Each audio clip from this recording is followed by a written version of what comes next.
I'm so glad you found my video this week. I'd like to touch on 5 of the best business books, in my opinion, that I've read here in 2016. Now, there are a number of business books that came out here, but I've tried to pick a variety for all of you out there that may have a chance to view this video, whether you're a new college graduate, just starting up a family, whether you're full force in the work environment and you're looking at how you can improve relationships with your coworkers, or whether you're headed for retirement or a CEO. There's going to be a book for you out here this year. So why don't you grab a seat and let's review 5 of the best business books, in my opinion, from 2016. In The Power of Broke, if you're a Shark Tank fan, you're going to love this book. It has some absolutely wonderful short stories in it from the TV show, and I really enjoyed some of the humor and some of the stories that are in this particular book.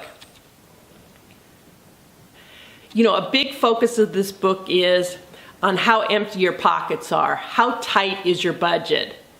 Do you hunger for success in the business that you're looking at starting out? Because sometimes if you start your business with too much money behind you, too many finances behind you, you take too many shortcuts, you waste your money, and you don't get your business off to a good start. So that's a focus that he takes in this particular book. There are basically 8 principles in The Power of Broke. Number 1 is use all the resources available. That includes your family, your friends, close associates. Use their intelligence, use their resources, help you get that business started. Number 2, keep it real and keep it authentic. You want to make sure it's not something you've copied, it's something that's close to your heart as you get your new business started. Learn and embrace the use of optimization. Make sure you get the best use of your time, your money, your resources, your capital. Anything you're looking at investing in your business, make sure you optimize its turnaround, its value that you're going to get as you start that business. Number 4, understand that you're going to be rewarded for solving other people's problems out here in the marketplace. You need to fill holes. They could be tiny holes, but fill holes that are currently in the marketplace. Number 5, put all your passion and resources behind what you're doing. People can really tell if you're passionate about what you're doing. And I really noticed that on the Shark Tank. They constantly talk about that passion, that enthusiasm, and that comes across as you're trying to get your business started. Number 7, think beyond the moment. Use vision, use forecasting. Use logic, use data. Make sure you're making good long-term decisions for your business. Number 8, make sure the probability of success is part of your thinking. Make it happen as you start that business. I want to end with some sharp points. Make sure you set a goal. Do your homework. Adore what you're doing when you start that business. Remember you're the brand and keep swimming. Get that business going. The second book I'd like to focus on is The Index Card. Now, finances don't have to be scary.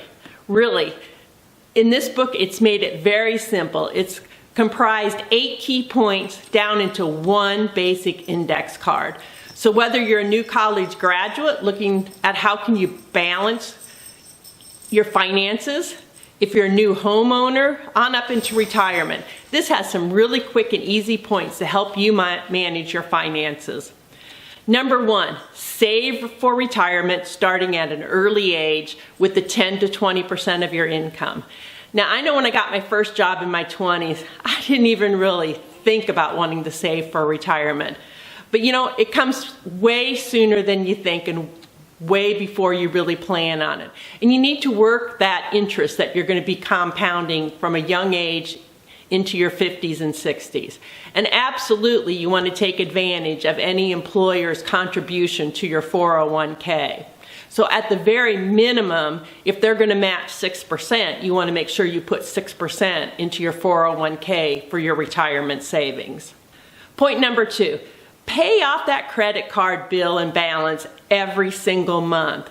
My gosh, we're paying enormous amounts of interest on our credit card monthly balances and bills. And that's an easy way to save some money. 17, 20 some percent, even 30%, pay that credit card bill off.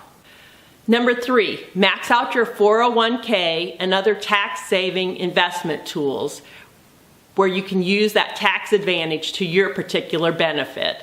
Number 4, never buy or sell individual stocks.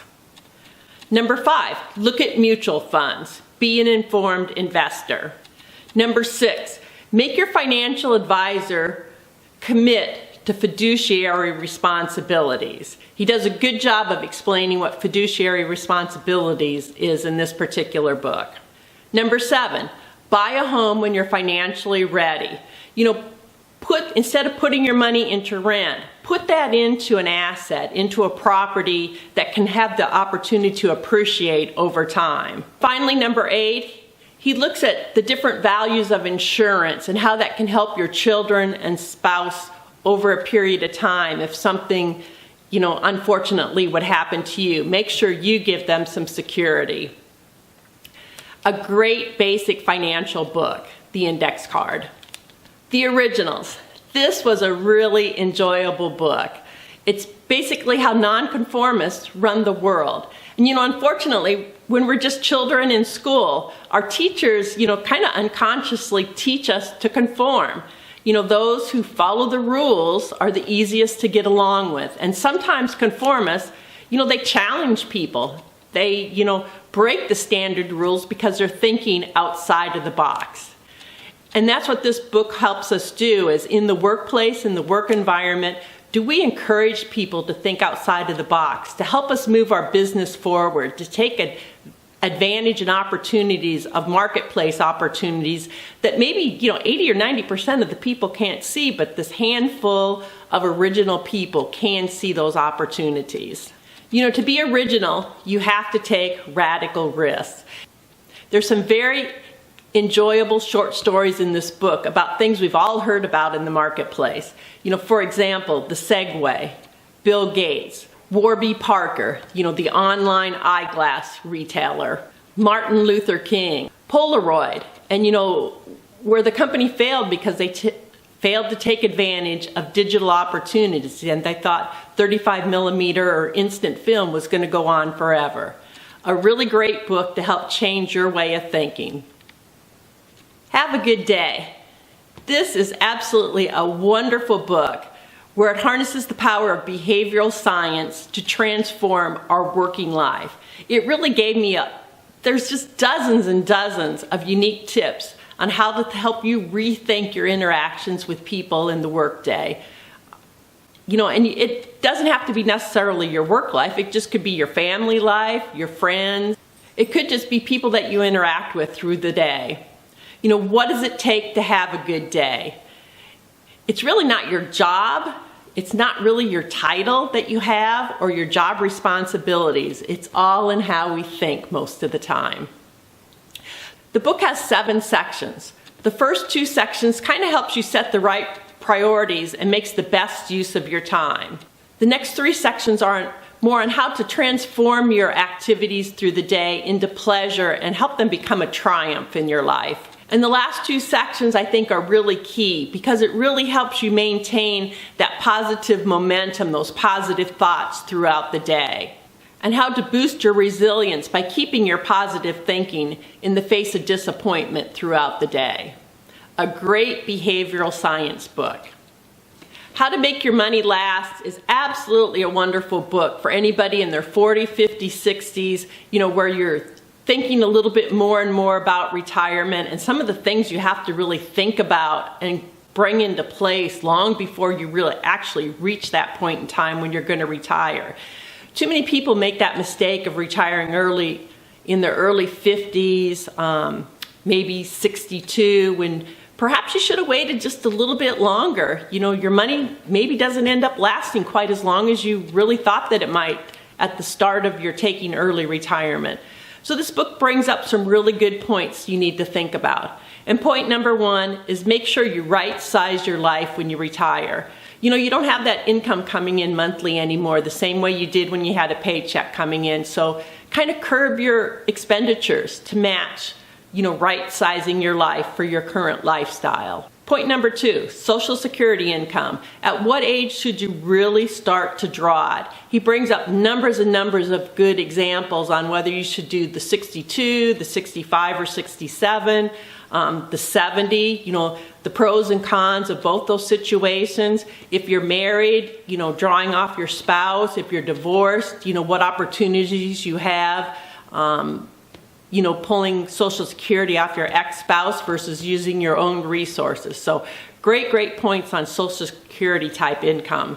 Number 3, he talks about health insurance before and after the age of 65. What are some of the requirements? What are some of the things you should think about as you have a health insurance plan? Point number 4 is pensions.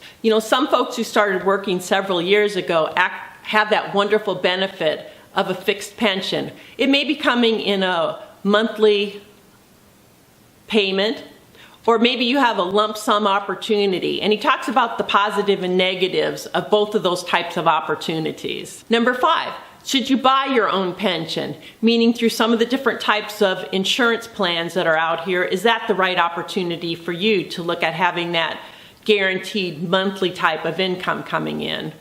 Number 6, powering your monthly income through the 4% rule. This is really great because this is something most people don't think about, but when you do hit retirement and you start pulling money out of that 401k or different resources that you've saved your money in, we're in a point in time where we don't have a lot of interest that's paying out. Back in the 80s at 14-15%, you could live on that type of interest, but right now, 0.5%, 0.25%, if you're lucky, 1% interest. So you want to follow the 4% rule. Don't pull more than 4% of your basic saved resources out per year. Now, as you get older, you can accelerate that a little bit, but don't use up your resources before you need to, or you're going to find yourself short as you get into older age. Number 7, he talks about different ways to invest for income. And it's not always what you may think. He throws out a lot of good new ideas because sometimes the thinking has changed from what it might have been a few years ago. So there's some great books out here. In my opinion, these were 5 of the top books here in 2016. But if you have some other favorites, be sure and leave some comments down below and share with some other people what some of the great books were that you read here in 2016. Because managing finances is something we all need to do, whether you're starting a small business or just trying to manage your life and your family resources. Well, hey, thanks for joining me this week in Debbie's Book Vlog.